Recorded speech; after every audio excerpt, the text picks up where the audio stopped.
Hey, by the way, guys, I finally revived my true crime channel. For those of you that don't know, I have a true crime channel where I cover real life true crime cases. And I just dropped a brand new video on my Ripshire crime channel last night. It's a crazy case, and I spent a lot of time on it, so if you're into that sort of thing, make sure to check it out after this video. The link will be in the description, or just type Ripshire crime in the YouTube search bar. Now, on to the scary stories. Hopefully everybody has a good Thanksgiving coming up. Last Thanksgiving, I was on my way from Ohio to Florida with my girlfriend to spend the holiday with my family. We left late and I was really tired, but we wanted to drive straight through, so we had more time there. I got almost out of West Virginia, around exit 114 on 77 South, I think, and I was running low on gas. It was around 2 in the morning at that point. I used my GPS to find a gas station near the highway, and it said there was one coming up, so I took the exit right away. After a couple of minutes of driving in the middle of nowhere, I got to the gas station. I pulled in and it looked mostly abandoned besides the clerk you could see through the window and a car and a truck around the corner on the other side of the lot. My girlfriend was asleep in the passenger seat and I decided to let her sleep. I started the pump and decided to run in and use the restroom and wash off my makeup since it was almost my turn to sleep. When I got into the gas station, the clerk was really surprised and told me that he thought the door was locked and that I shouldn't have been able to get in. I told him I really had to use the restroom and he let me go back. The whole conversation was just a few seconds long and I kind of jogged to the restroom, and just as the restroom door was swinging shut, I heard the front door ding again.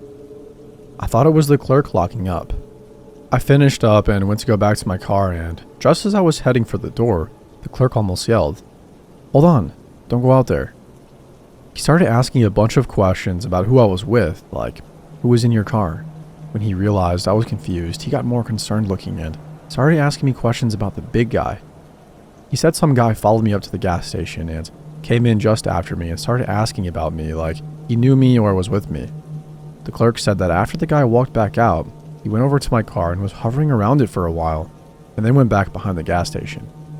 The entire time he was talking, the clerk looked freaked. He told me to get back to my car quickly and that he would keep an eye on me until I got there. As I was reaching for my door handle, my girlfriend unlocked the door. I got in, she locked it behind me, and I realized she was in a complete panic mode. She told me to drive now. She said she woke up and saw some guy come into the gas station right behind me, and when he came back out, he came over and started knocking on the window, asking about me, asking what we were doing, and demanding that she open the door. She just kept shaking her head no and staring forward while he just kept asking questions and saying, "Oh, so you're going to be like that?" She said he just seemed like a creepy guy that was weirdly trying to get a date, but I couldn't stop thinking about how he followed me up to the gas station. If the door had been locked like the clerk said, I would have turned around and probably run right into him. I couldn't help but think about what could have happened. There was no way I could have fought him off if he would have tried something. My girlfriend is weaker than me, and the clerk wasn't really big himself. I don't think anybody could have helped us if anything happened. I ended up driving for a few more states because I couldn't sleep. I just kept thinking about what could have happened.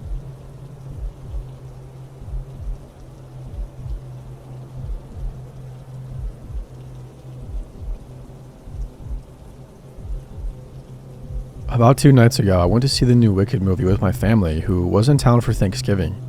I arrived back to my house around midnight. I live alone in a shared but divided house with 2 other tenants living inside. One is upstairs and one splits the downstairs with me, so there are 3 apartments total.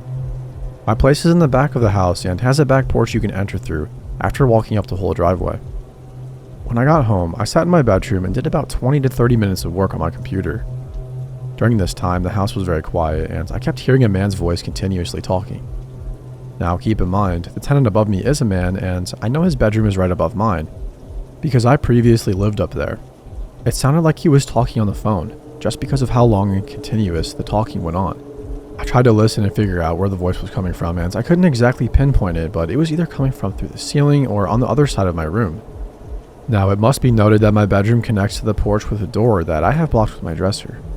There's a main door inside the porch that you use to get into the house, but there's also this strange door connecting to my room.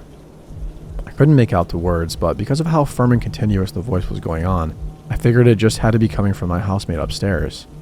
It's the only thing that made logical sense. I just kept on thinking though. I've never heard a single voice come through that ceiling before. It's not that thin. Whatever, I thought. I'm worrying about nothing.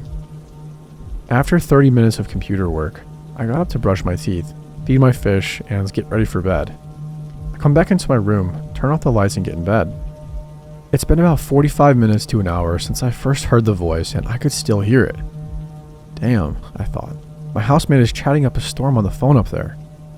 After about 3 minutes of lying in bed, I all of a sudden heard my porch door creaking, along with the talking man's voice.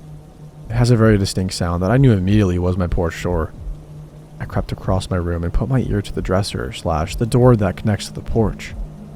Sure enough, the talking was coming from inside my porch, and I could hear the door moving and shuffling inside my porch along with it. My heart absolutely dropped. All the lights were off in my house at this point, so I had a sort of sneaky advantage to creep around my house and get a view of what was going on. I crept down my hallway and peered into the kitchen, which the porch leads into. Across the kitchen, through the door, and in a streak of moonlight, I just see a man with long, scraggly hair, sitting curled up in the center of my porch, turned around with his back to me, muttering out loud to himself and rocking back and forth. My fight or flight kicked in, and I immediately ripped open the door and started screaming at him to get out and tried intimidating him. Looking back, I probably shouldn't have made myself so vulnerable without a weapon handy, but like I said, I was just in fight or flight.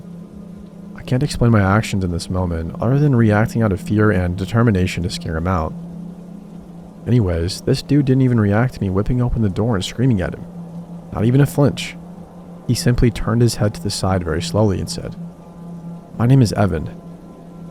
This freaked me out so much for some reason, especially because he still hadn't turned around or shown his face. I said I don't care and kept cursing at him to leave, and he slowly rose up with his hands up and said, I know, I'm hiding." He wasn't saying it in a pleading way though. He said it with this almost childlike, playful tone that freaked me the absolute heck out. I hated this. The fact that he kept trying to reason with me and act so mysterious while still not even turning around to show his face just pissed me off. Who do you think you are, bro? I ran him out of the porch and was threatening him. Now, I assume it was just a homeless man who was under the influence of something, as I do live in an inner city area and it's common to see homeless people near my street. But I don't know, man. The sight of seeing him on my porch and knowing he was in there for at least an hour beforehand, while I was sitting right there, just freaked me out. I was in full-blown defense mode by the time I opened that door, and I wasn't willing to waste any time to do a character dive on the guy. No imaginable situation would permit anyone to be on my porch like that at that hour. Needless to say, I'll be double-checking my porch lock every night from now on. It's funny because having my room connected to the porch, I always had this horrific intrusive thought that I'd hear someone in there one night. Looks like it came true.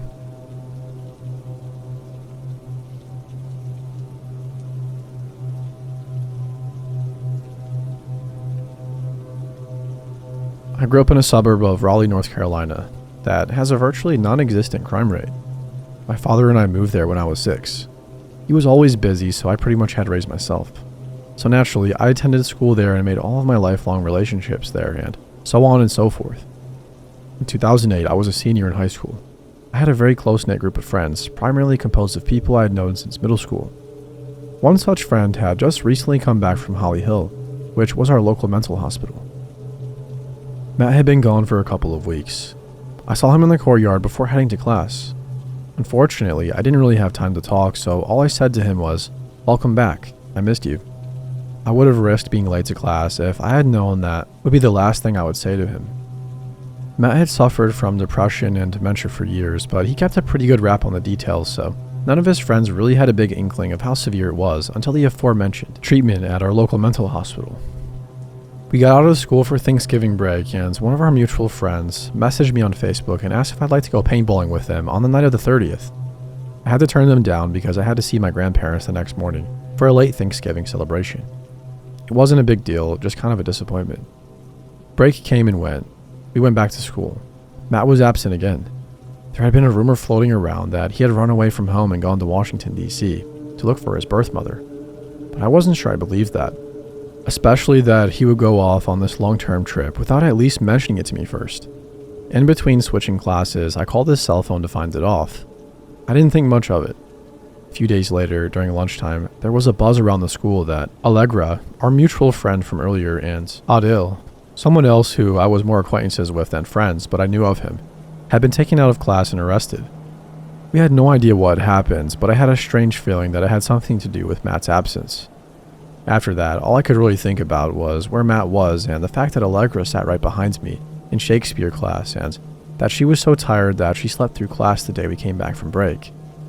The school tried to keep everything quiet in regard to the students theorizing and talking to one another, but it was high school and word travels fast. When we weren't talking, we were texting each other about it. Our local news website reported in an article that 4 of Matt's friends had been arrested in connection with the body found in Allegra's parents' summer home. You guessed it, it was Matt. 2 years afterward, Allegra, Adele, and 2 other people from Matt's circle of friends went on trial. Allegra received 2 consecutive 20-year terms for conspiracy to commit murder and murder in the second degree. Adele received the same. 2 others in the trial received a life sentence for first-degree murder and accessory after the fact of first-degree murder. I watched the trial unfold. All of the trial is available online as well if anyone wanted to learn about it. There are a lot more details than I can post here without boring everyone, but you should be able to type in some details into Google and find the story. They killed him on the night of November 30th, the night they asked me to come paintballing with them. There was a period of time where I kicked myself for not going that night. I like to think that I would have had some, if a little, influence in stopping them.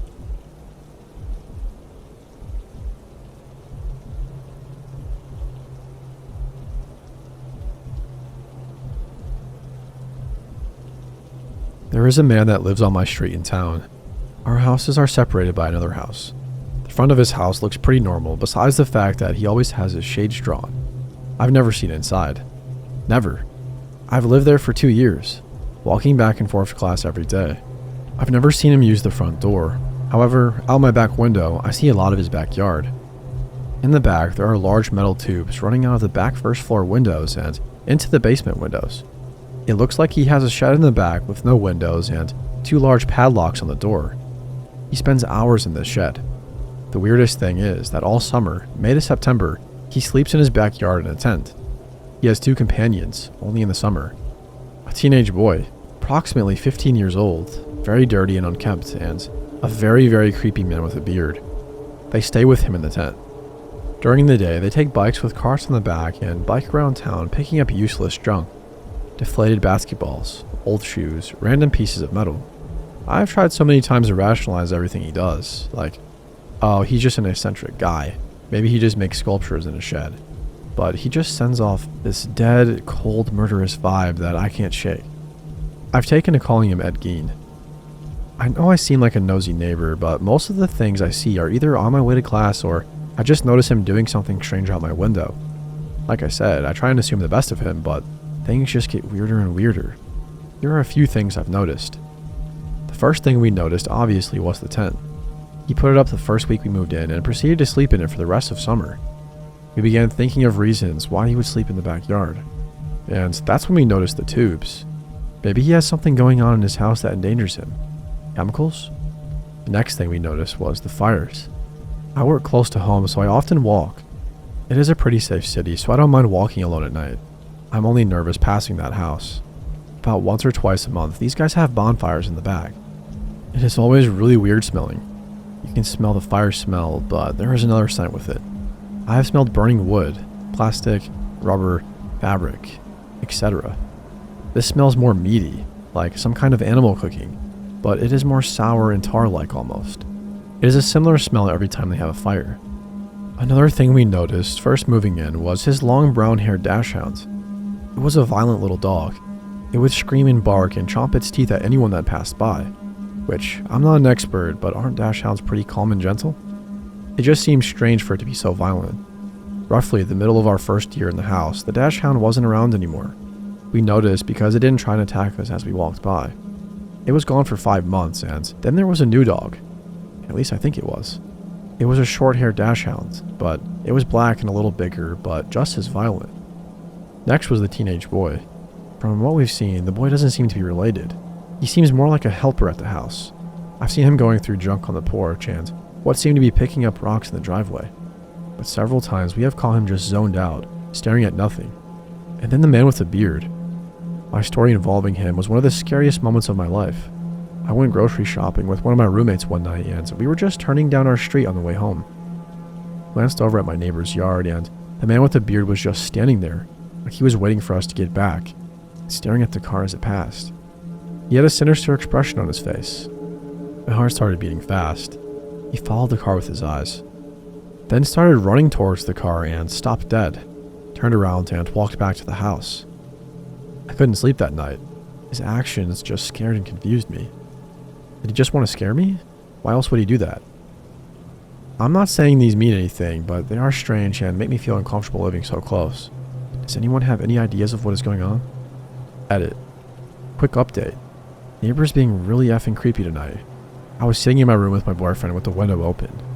My boyfriend glances out the window and sees the man with the beard. He is scruffy and emaciated and standing near a garbage can. In the dark, at night, staring off down the road. He did this for a good 2 minutes before he began walking back towards the neighbor's house, taking very slow shuffling steps. I was holding my breath, hoping that he wouldn't look up towards the window. Thankfully, he didn't. My boyfriend and I shared terrified glances. Moments later, he comes walking back towards our house, this time accompanied by our neighbor. They both have their bikes with little carts on the back. As they pass, we hear this. "I'll have to get my tent and bring it to your living room so we can go camping at your house." And they both begin to laugh as if it was some sort of inside joke. I will not be sleeping tonight.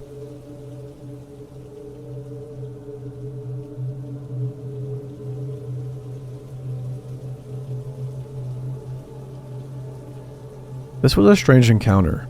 It was very scary at the time, but when I tell people this story, they usually don't think it was something to freak out about. Last Thanksgiving, I was driving home from college with my friend, both 21 female at the time. I live in a very isolated part of Arkansas that requires driving through an hour of hairpin turns in the mountains.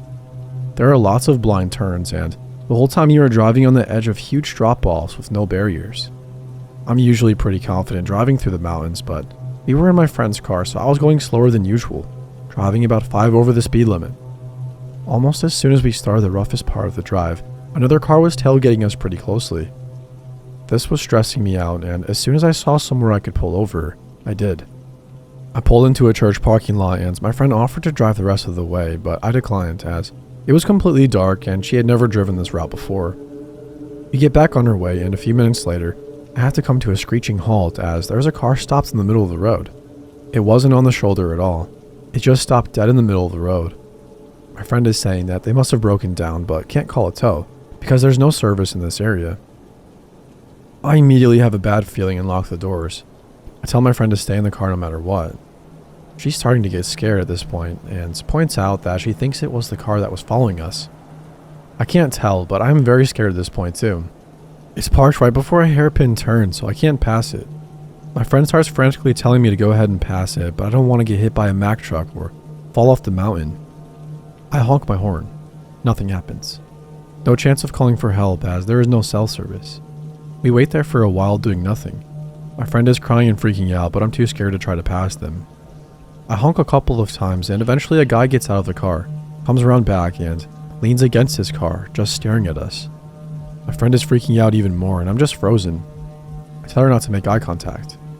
I'm ready to floor it if he does something, but he just stands there staring. He's not checking his car or anything. I try to stay calm and pray that another car will come along soon. This goes on for what seems like forever, but was maybe 15 minutes. He's just casually leaning against his car looking at us. Eventually, we see car lights in our rear view, and then the guy jogs to his door and gets back in his car. He speeds off, going dangerously fast, so there was nothing wrong with his car. I start driving, not wanting to cause a wreck. We don't see anything else for a while, but we pass the same car parked along the highway a while later, and it pulls back on and starts tailing us again. I try to speed up and get rid of him, but he keeps following. We have cell service at this point, but I don't know if we should call the cops because nothing has really happened. I call home and tell my brothers what was going on and tell them to wait on the porch for us. The car follows me all the way home down the really long drive to my house. I get to my house and my two brothers are waiting on the porch holding their deer rifles. I pull in and the car goes to the end of the drive, loops around and speeds off back the way it came. We tried to see its plates, but we couldn't make them out. I and my friends were really freaked out, but when I told other friends the whole story, they didn't think it was a big deal.